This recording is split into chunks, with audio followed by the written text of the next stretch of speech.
Alright guys, so we're working on the 2015 Chevrolet Cruze here, and I want to go over a quick video here on what I found out on I had oil mixing in with the coolant, and at first I thought it was the oil cooler went bad, but then when I took this oil cooler off, guys, if you can see that down in there or not, down in the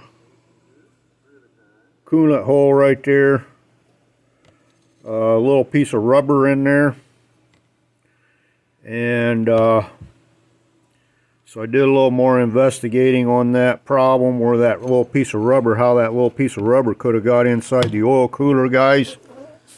And what I found out, guys, it was the I guess these go bad, these gaskets right here. This is my the timing belt cover, or the cover here. It goes down here, guys, and you have your oil and your coolant real close together here, and right here's the gasket that goes on there. And guys, as you can see right there, I'm missing a chunk of rubber, and this is where the coolant goes through, and then this is where your oil comes through here. So my oil, because you got, your oil pressure is going to be higher than your coolant pressure, so it was forcing oil up here into the coolant. And then what happened is that eventually shoved that piece of rubber gasket, guys. It shoved it up inside this oil cooler right there. And so if you think it's your oil cooler, guys, you pull your oil cooler off, because sometimes there's a gasket here. This gasket right here, guys, this is the old oil cooler. I'm going to have to put a new oil cooler on there for this. But right in here, guys, you got your coolant running through here, and then you got your oil. So sometimes these gaskets here go bad, guys, and there's a chance that you could get your coolant and oil mixing together on this oil cooler itself. But now, like I said, if you find a piece of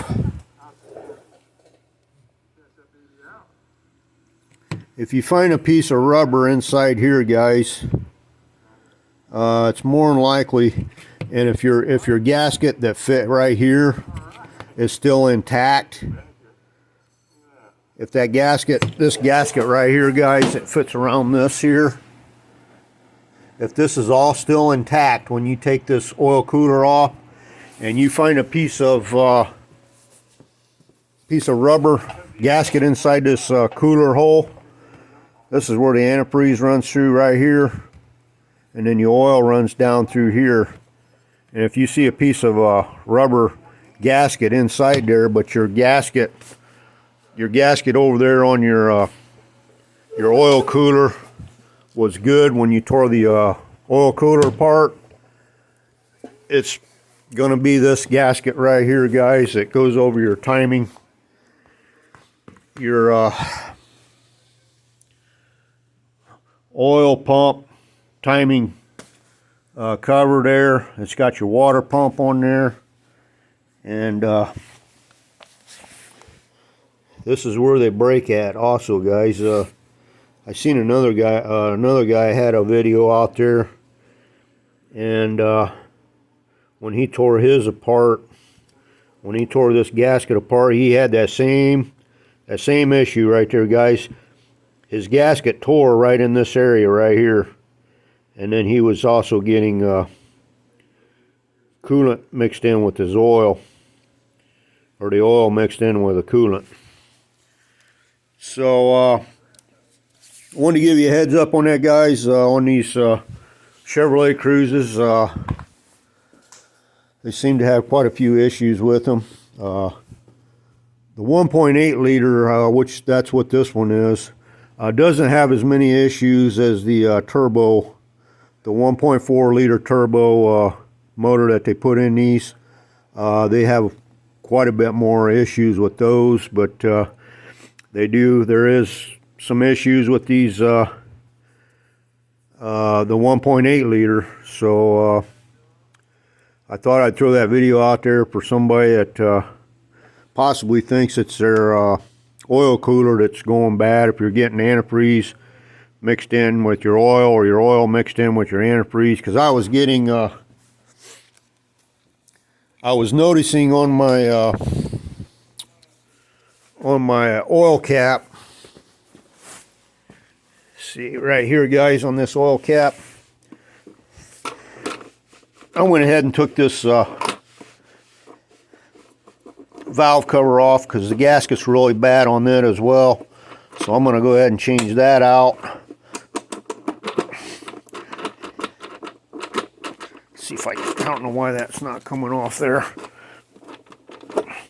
But anyways, back in here guys, on the oil cap where you put your oil in, I was getting a milky residue in there. I cleaned it off, drive the car a little bit, and then that milky residue was coming right back. So I knew I had coolant was getting inside my oil there. And then also over here on this tank guys, the coolant tank, I'm gonna have to take that out and clean this coolant tank as well, because you can see a little bit of oil residue on that around the edges here of the coolant tank. There's some oil residue, so I knew I had a problem there guys. Just wasn't sure exactly where the problem was leaking at. I mean, you could be your head gasket too, but the head gasket on these usually don't go out unless you overheat one of these 1.8 liters. I think I might have another video out there on how to check to see if you do have a blowed head gasket. It will give you a fairly good idea if you do have a blowed head gasket. But usually if you don't overheat one of these motors guys on the 1.8 liter,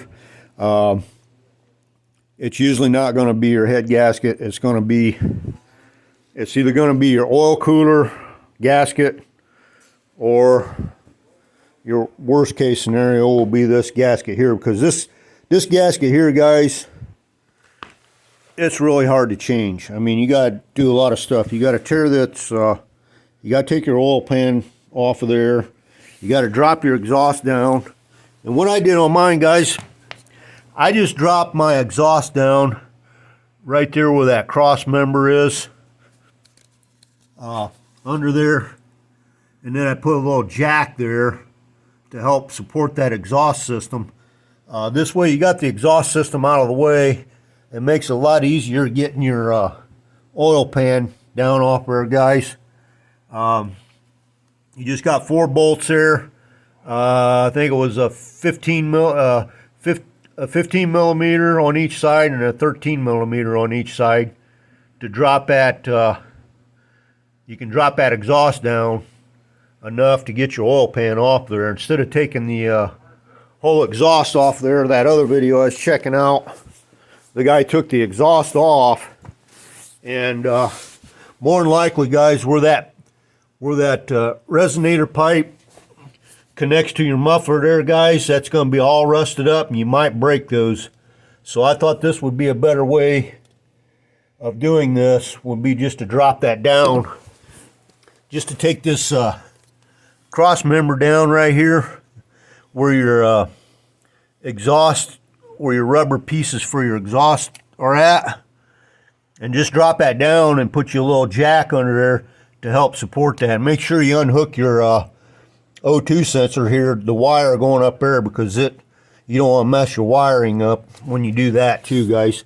And another thing, guys, you're going to have to lift this motor up somehow.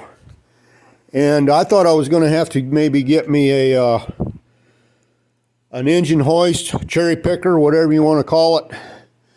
And I got to thinking, these motors are not really that heavy, guys.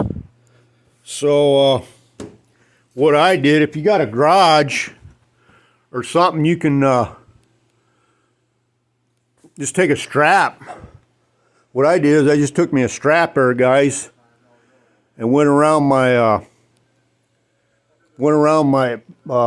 my beam up there for my truss, your truss beam. If you got a garage or something, some way of getting a strap up above you. And that's one way you can lift this motor up so you can get that oil pan off there. Because if you don't lift this motor up, guys, you won't get that oil pan out of there because of that piece that's sticking down. Well, that piece is on this right here, guys. This piece right here, it sticks down. If you check some of them other videos out, you'll see what I'm saying. This piece here is sticking down off of this here. It gets caught. It gets caught up in here when you're trying to get your oil pan off, and you do have to take the oil pan off to get this piece off. So that's one thing you'll have to do, definitely have to do, guys. You'll have to get that motor raised up in order to do this job. I thought maybe if I put my jack, my first idea was to jack that motor up with the oil pan on there with a block of wood, and then jack the motor up, and then put a jack right here with a block of wood on the transmission. But that didn't work, guys. It's still not because of the way the motor is.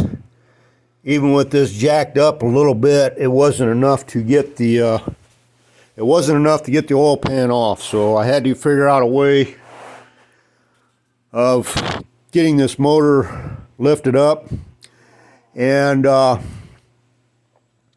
so this worked out, guys. I just took me a heavy duty strap and went up there around my rafter beam.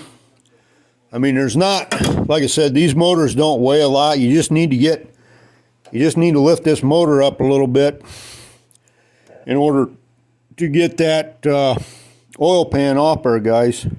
So I thought this ain't too bad of a way of doing it, because otherwise I thought I was going to have to. I don't have a cherry picker or an engine hoist, whatever you want to call it. I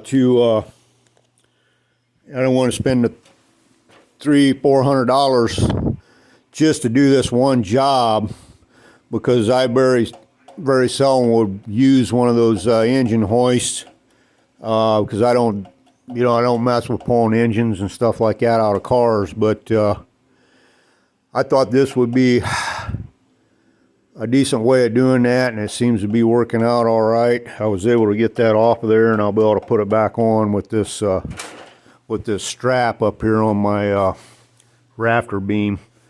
So if you got a garage or something like that and you don't have a cherry picker, they also make a thing that goes across here where you can jack this motor up. I forget what they call them, but it fits right across this area here, guys, and then you can jack that motor up that way. But if you got something sturdy enough up over top of your hood, or even like maybe a big swing set, if you had it over top of this, and then you just take a strap and strap up there, and just enough to get that motor up, lifted up here on this end, then you should be able to get your oil pan off there, guys, doing it this way. So I thought I'd throw that out there, guys. Like I said, that'll save you some money if you have a way of strapping that instead of going out and buying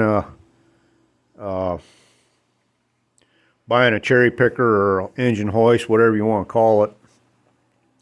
And like I said, on that gasket there, guys, you can see that gasket, a chunk of that gasket tore right there. And I watched another video guy had the same issue, and it was right in this area where his, it was right in this area too where his broke, or his gasket went bad right in this same area. And that's exactly what happened to mine too. On this one was the chunk of that gasket. Then it worked its way up inside that oil cooler, as I shown you earlier on the oil cooler. And so that's where my leak was coming from, getting my oil mixed in with my coolant there, guys, and then also the coolant making its way up into that that valve cover. And when I took the oil cap off, I noticed I kept getting that milky, because sometimes they say up you're in the northern part, when it's real cold and you drive a vehicle very short distances, you will get a little condensation inside that motor, and then you'll get a little milky looking, it looks like a little bit of milk or something inside that your oil fill cap.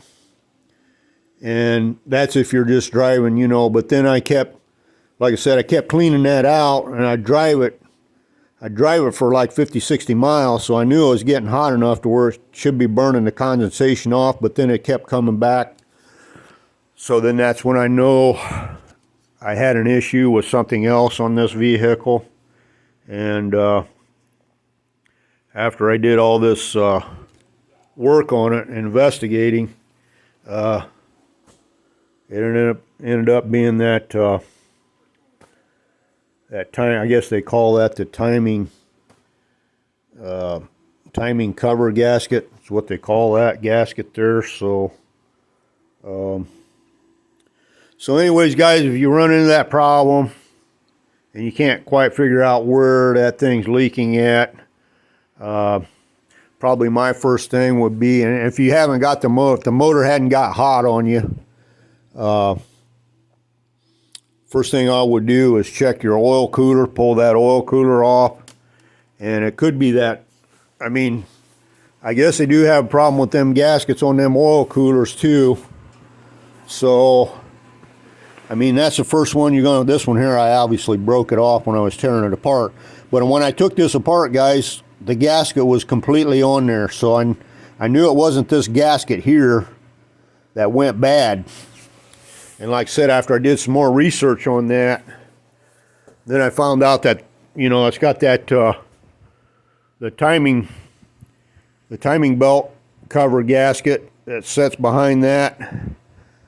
Those do go bad. So, and like I said, then I found that piece of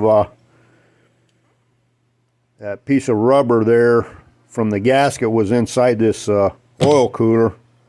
Then I pretty much figured out that I had an issue somewhere else on this thing. So anyways, guys, I thought I'd throw that out there.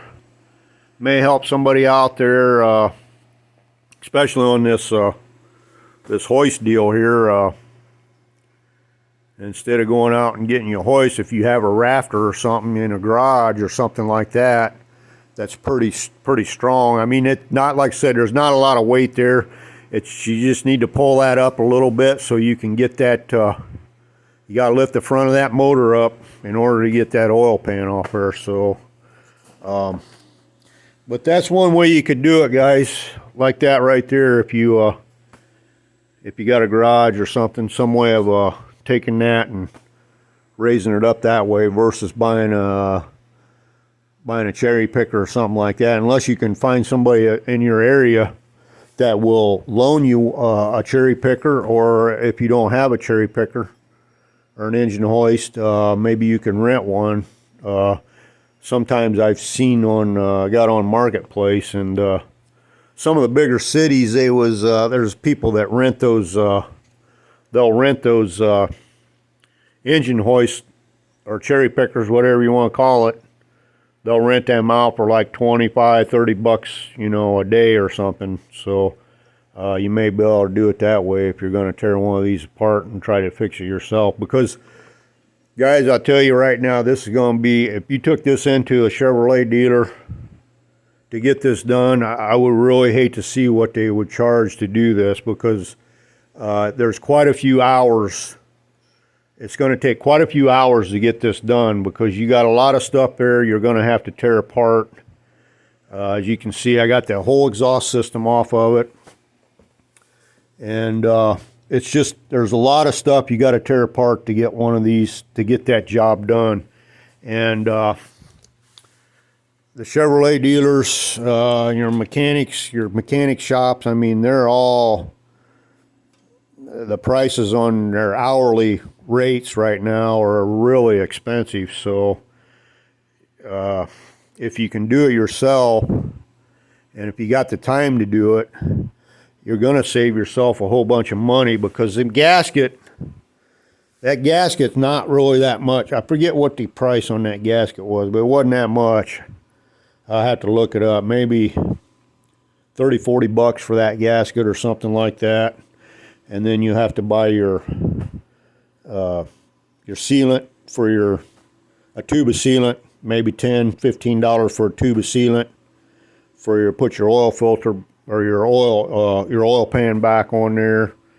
And since I got this tore down this far, guys, and I'm getting close to 100,000 miles, I'm going to go ahead and replace this timing belt, because it has not been replaced.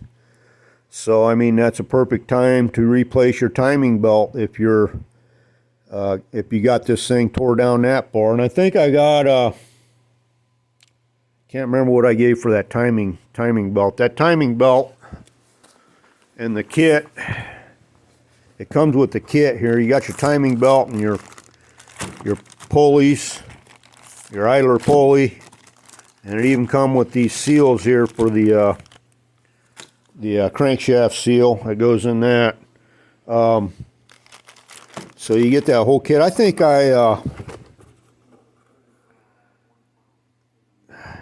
it was less than 60 or 70 bucks for this whole kit. Now, if you go through GM and you go with the regular AC Delco, I think they're close to, I was looking on there, and I think that the kit from a Chevrolet dealer was over $300 and some for that. So do a little shopping around on that there, guys, on your belt. I think these are pretty good belts. They're they're called a Mocha or something like that. They're made in the United States here, so hopefully that's a good belt. Or you can go with I think the original GM belt on these guys is actually a Gates belt. So, and I did see some Gates belts, because it says right on there Gates, and these are made in the UK. And so GM belt is actually a Gates belt, is what it is. And like I said, if you buy that kit off of your local Chevrolet dealer, plan on spending over $300 and some for that kit. And like I said, I picked this one up off of eBay. I think it was less than 70 bucks if I remember correctly. But so you only have maybe a little over $100 in these gaskets and stuff. And then if you're going to change your oil cooler, you may have, if you do the oil cooler and your belt and your gaskets, and I'm also doing the I'll tell you another thing I'm doing, guys, is I ordered the that valve cover. I ordered an aluminum valve cover. I'm going to just go ahead and put a new aluminum valve cover on there, because the factory one is plastic, and I guess they have issues with them. Since I got this all tore apart, I'm just going to go ahead, and I went ahead and ordered the aluminum one off the internet, and that aluminum one come with the gaskets and everything for $70. So we're going to go ahead and put a new aluminum valve cover on there instead of putting the original plastic one back on there, guys.